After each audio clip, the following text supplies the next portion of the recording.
Guys, কেমন আছেন আপনারা? আমি আজকে নতুন ভিডিও নিয়ে চলে এসেছি। আজকে যে ভিডিও নিয়ে আলোচনা করব সেটা হচ্ছে কিভাবে ওপো, ভিভো, স্যামসাং, রিয়েলমি আরও যেগুলো অ্যান্ড্রয়েড ফোন আছে সেগুলো ফোনের মধ্যে দিয়ে সেটিগুলোর মধ্যে দিয়ে কীভাবে আপনারা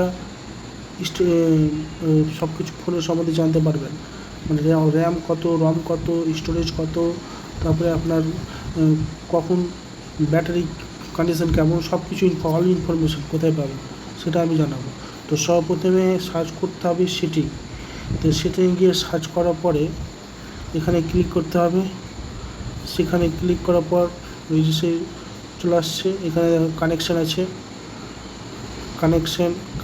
connected device, mode, ringtone, sound and vibration, notification.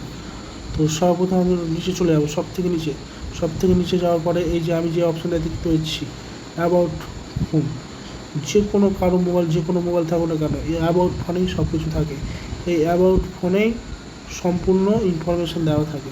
তো সম্পূর্ণ আমরা অ্যাবাউট ফোনে গিয়ে ক্লিক করবো। অ্যাবাউট ফোনে গিয়ে ক্লিক করার পর নিচের দিকে চলে যাবো। তো নিচের দিকে গিয়ে দেখতে হবে যে দেখো স্ট্যাটাস ইনফরমেশান, যে এই ফোনটা আছে সেই ফোনের এই স্ট্যাটাস ইনফরমেশানটা কীভাবে জানতে পারবে। সেই এই স্ট্যাটাস ইনফরমেশানটা জেনে নিলে, তারপরে জেনে নিলে লিগাল ইনফরমেশান, লিগাল ইনফরমেশানটা কীভাবে জানবে সেই লিগাল ইনফরমেশানটা। তো রেগুলেটরি ইনফরমেশান, রেগুলেটরি ইনফরমেশান কীভাবে জানবে সেটা জানতে পারবে। সফটওয়্যার ইনফরমেশানের সম্বন্ধে জানতে পারবে, ব্যাটারি ইনফরমেশানের সম্বন্ধে জানতে পারবে। তো এইগুলো সম্বন্ধে অ্যাবাউট ইনফরমেশানই কি জানতে পারবে সব কিছু, যে কোনো ফোন থাকুক না কেন, অ্যান্ড্রয়েড থাকলে হলো। তাই যদি ভিডিওটা একটু ভালো লেগে থাকে তাহলে অবশ্যই লাইক, কমেন্ট, শেয়ার এবং সাবস্ক্রাইব করতে বলবেন না। Thank you. আবার দেখা হবে নেক্সট ভিডিও।